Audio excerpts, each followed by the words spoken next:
Oke, halo semuanya.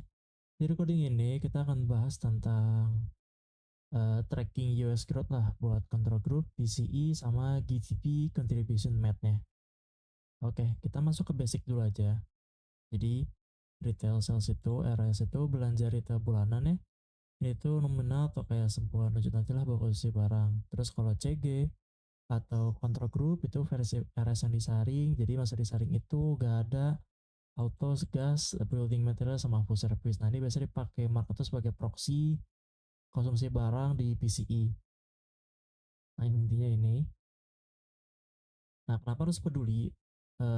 Ada pertama timing, leading fill, sinyal risk on atau off begitu.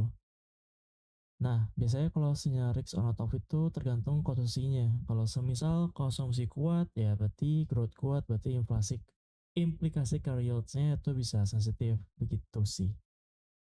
Oke. Nah ini nih.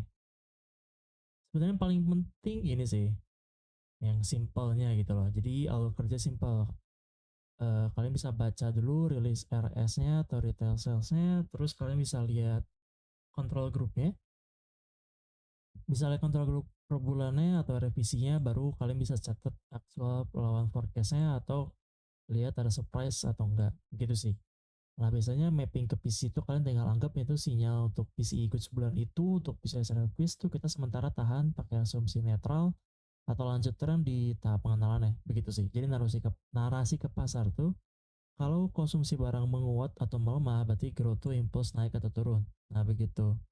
Jadi kalian tinggal masukin aja ke contoh ke trade kalian. Jadi kalau misalkan surprise jelas positif atau negatif berarti adalah bias buat berikutnya itu bakal jelas. Berarti kalian tinggal tunggu aja teknik konfirmasi. Ini yang paling penting ya, jangan pernah FOMO di candle release-nya. Oke, kita lanjut ke dari retail sales ke control group. Nah, jadi kita bahas step pertama dari rantai makro ini, dari retail sales sampai ke control group. Ini tuh bagian penting atau bisa dibilang penting banget karena di sini tuh kita ubah data dolar, biasanya data dolar jadi volume barang yang nyata dijual di ekonomi AS. Ini sih ini baru data demo aja, data dummy supaya lebih jelas. Ini pun dummy yang ku buat. Jadi step pertama itu ada log div ya, yang ini. Nah, yang ini. Jadi dari step pertama anggap aja retail sales itu nominal dalam dolar tapi masih terpengaruhi sama inflasi. Nah, jadi kita ubah ke log from dengan rumus ini. Begitu. Nah, jadi log difference ini biar perubahannya halus. Jadi kalau naik 0,8%, berarti lognya itu 0,00797. Kecil tapi lebih akurat lah buat si time seriesnya begitu. Karena kalau kalian hitung pakai rumus ini, itu berarti kan berarti MOM naik 0,8%. Nah, kalau misalkan naik begitu, contoh ya, ini kan ada data nabi di sini ya. Kalian tinggal begini aja guys. LN 1,008. Nah, dari sini pasti hasilnya itu 0,797% secara log karena itu lebih presisi daripada persen biasanya. Terus yang langkah kedua, kalian lakuin aja deflate. Nah, jadi maksud deflate ini itu kalian tuh sekarang gitu, kita tuh buang efek harga barang biar tahu berapa volume yang beneran kejual. Rumusnya ini ya, delta ini bacanya. Delta CG realnya sama-sama kira-kira sama dengan si delta CG nominalnya terus dikurangin dari delta price goods-nya. Nah, price goods ini bisa pakai CPI core goods atau PCI goods per bulan yang udah jadi OLG. Jadi simple. Kalau dari sini kalian tinggal kurang aja 0 titik, kita lanjut sini, 0,00798 kurang 0,009. Dari sini kalian bisa tahu hasil, bakal ketemu hasil itu sekitar 0,0069 atau kita anggap kira-kira sama dengan 0,7. Nah itu kan langsung langsung ada hasilnya. Nah, ini artinya volume barang tuh naik, real naik 0,7%, berarti artinya kalau ini growth tone naik. Lalu ketiga ada ini analisasi ini opsional sih. Karena yang pentingnya itu langkah satu sama langkah dua ini yang penting buat yang bakal kepake banget buat scalping atau intra. Nah ini tambahan buat kalian kalau mau nge-swing. Rumusnya ada lagi ya. Jadi kalau rumusnya ini, kalau ini tuh kalau mau lihat efek setahun penuh tinggal dikali 12 atau pakai 1 tambah data in pangkat 12 dikurang 1. Jadi begitu. Jadi contoh yang tadi si angka ini 0,00099 ini atau 0,7 kan tinggal kali 12. Nah kalau begitu nanti kalian bakal ketemu hasilnya tuh 8,36. Nih tinggal pakai kalkulator aja biar gampang.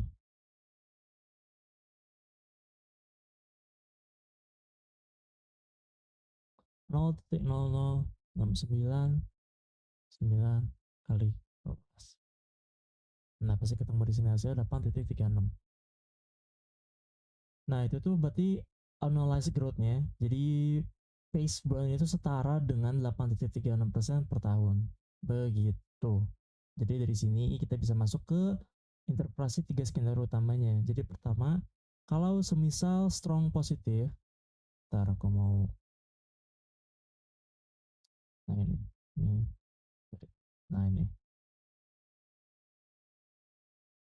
Nah, jadi skenario pertama itu strong positif, jadi semisal CG Noma itu 0, tambah 0,8%, terus CPI goods itu nambah 0,1%, dan eh, kontrol grup realnya itu tambah 0,7%.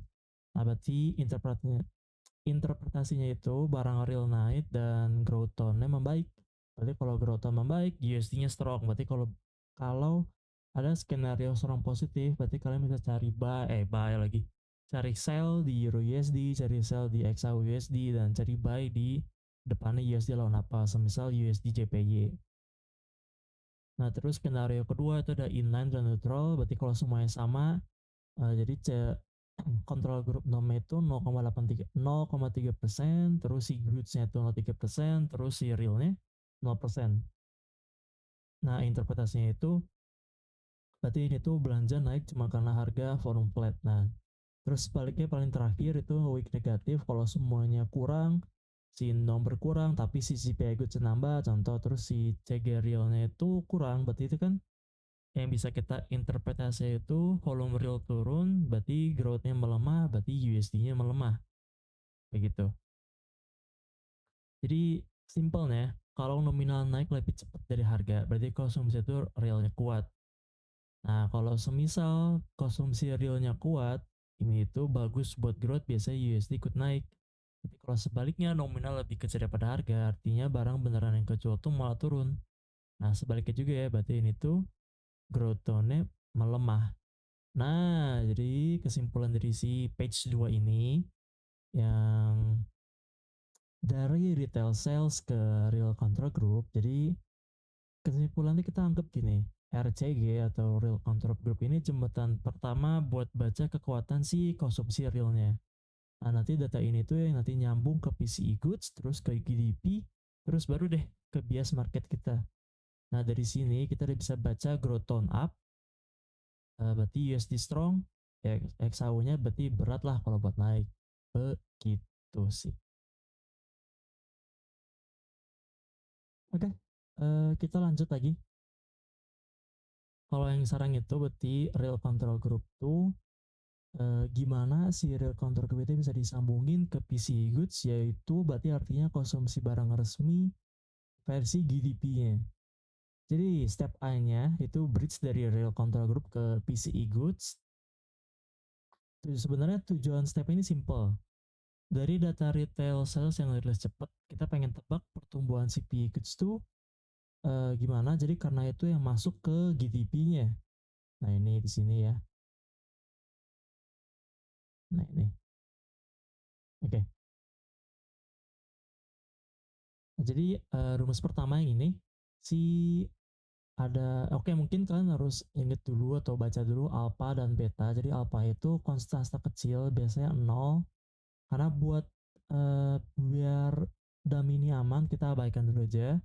Terus B atau beta ini sensitivitasnya antara real CG dan PCE goods. Biasanya sekitar 0,8 karena PCE goods itu cenderung lebih stabil dari control group yang realnya. gitu sih. Jadi eh, artinya dari rumus ini nih, yang ini,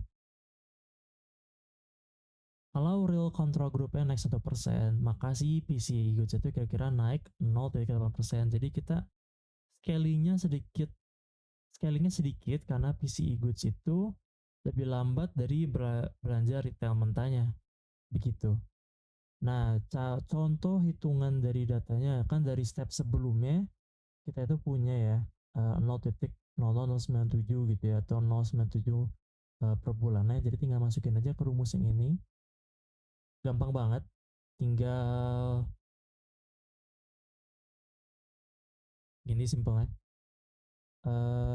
Delta CPC goods itu sama dengan 0,8 dikali 0,00697 pasti hasilnya itu bakal ketemu 0,00558 seharusnya. Coba. Nah, betul ya. As you guys can see. Nah, jadi si hasilnya itu sama kayak kira tambah 0,558% per bulannya buat log basis. Nah, jadi PCI itu naik sekitar 0,56% sebulan, begitu. Nah, jadi real CG naik 0,7%, jadi PCI nya kita perkirakan naik 0,56%. Ini tuh penting, PCI goods karena PCI goods itu konsumsi barang yang resmi dipakai BEA buat hitung si GDP-nya. Nah, sudah ini kita masuk ke step B. Step B itu yang ini, dari PCI goods ke total PCI. Yang ini ya guys ya.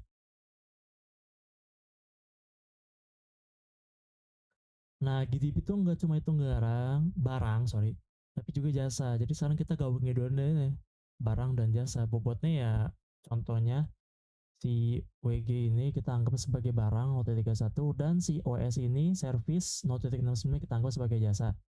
Dan ini rumusnya guys ya. Begitu. Jadi simpelnya, walau si PCE goods itu naik lumayan, tapi karena bobot barang cuma 31% dari total konsumsi, berarti total PC-nya kata naik tipis sekitar 0,17% sebulan. Artinya, kalau jasa masih flat efeknya ke total konsumsi dan GDP itu belum terlalu besar. Hitungannya di sini udah aku cara kalian pakai rumus ini di sini ya. Kalian bisa baca di PDF juga. Dan udah aku jelasin juga di live session kemarin. Jadi tapi simpelnya pertama kita asumsi aja jasa flat dulu, berarti si PCI SRPC itu si delta PCI SRP sama kira-kira dengan si 0. Nah, berarti tinggal masukin angka delta PCI total sama dengan 0,31 dikali yang tadi data yang step A ya 0,00558 ditambah 0,69. 0,69 itu dari si servisnya yang ini WS. Nah, terus tinggal dikali 0. Nah, pasti bakal ketemu hasil harganya itu atau angkanya 0,00173 atau sama dengan kira-kira tambah 0,173. Begitu guys, simpelnya. Jadi kesimpulannya ya buat kalian. Intinya itu RCG atau Real Counter Gue itu jembatan ke PC Goods dan PC Goods itu separuh jalan menuju GDP. Nah, dari retail sales yang rilis cepat tiap bulan, kita bisa mapping kira-kira seberapa besar konsumsi barang di ekonomi AS. Dan nanti kita lanjutin buat hitung kontribusi GDP di step berikutnya guys. Oke, kita lanjut lagi. Ini sebenarnya sama aja sih, lanjutan dari ini aja, cuman lebih memperjelas. Oke, kita lanjut aja ke udah sampai di step berakhir. Jadi ini itu gimana konsumsi rumah tangga alias PC total diterjemahkan jadi kontribusi langsung ke GDP. Di sini kita mau tahu bulan ini tuh konsumsi nama berapa percentage point ke pertumbuhan GDP Amerika. Jadi step 1 yang paling gampang itu logika kontribusi GDP. Ingat ya guys, GDP itu gabungan dari 4 komponen besar. Pertama C, ini yang aku tulis ini guys ya. Ini ya. Itu ada konsumsi, I investasi atau invest, G pemerintah, dan NX itu net export. Nah, bagian konsumsi alias C itu paling besar guys, karena dia tuh sekitar 68% dari GDP AS-nya. Makanya kita pakai bobot nih. Si SC ini sama dengan 0,68. Nah, terus step 2 kita ke rumus kontribusi bulanan atau annualize ini. Yang di sini ya, guys ya. Yang rumus ini. Nah, jadi PPC annualize itu sama dengan kira-kira dikali 12 dan kali si SC-nya. Nah, jadi 100 tuh kita bisa ubah ke jadi percentage points. Nah, 12 itu kita annualisasi, anggap si pace bulan itu bertahan 12 bulan. Nah, terus 0,68 itu konsumsi 68% dari GDP. Nah, berarti si delta in PC total itu 0,00173. Nah, itu karena itu growth total bulanan. Jadi hitungannya gampang aja. Yang aku udah tulis juga di sini ya, guys ya. Buat cara ngitungnya. Itu PPC sama dengan 100 ke 12 dikali 0,68 dikali 0,00173. Dan dimana kalau kalian hitung itu hasilnya 1,41. Jadi kontribusi konsumsi ke pertumbuhan GDP tahunan itu sekitar 1,4 percentage points gitu. Jadi artinya kalau laju konsumsi bulan ini bertahan setahun penuh, maka konsumsi sendiri bakal menambah 1,4 poin presentasi ke pertumbuhan GDP tahunan. Nah, terus ini yang lebih advance-nya, yang versi kuartalan, yang biasa dipakai yang udah advance sih. Sebenarnya ini juga udah cukup sih buat scalping intra, cuma lebih advance lagi nggak apa-apa. Kita biar makin lengkap aja guys ya. Jadi meskipun kita hitung versi kuartal atau versi bulanan, hasilnya tetap mirip. Konsumsi nambah sekitar 1,4 poin ke GDP growth. Karena sebenarnya hampir mirip juga, tapi kita bisa tahu itu apa artinya 1,4 percentage point. Ini bukan artinya GDP naik 1,4%, tapi konsumsi itu nyumbang 1,4 poin dari total GDP growth. Misal GDP total naik 2,5% tahun ini, berarti sekitar 1,4% dari 2,5% itu datang dari konsumsi rumah tangga. Gitu.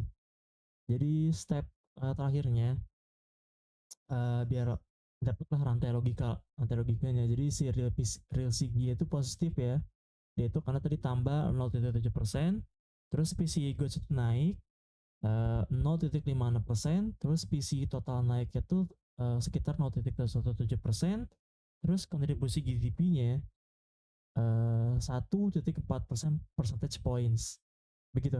Nah, jadi dari belanja di toko-toko sampai akhirnya GDP semua nyambung lewat rantai data ini.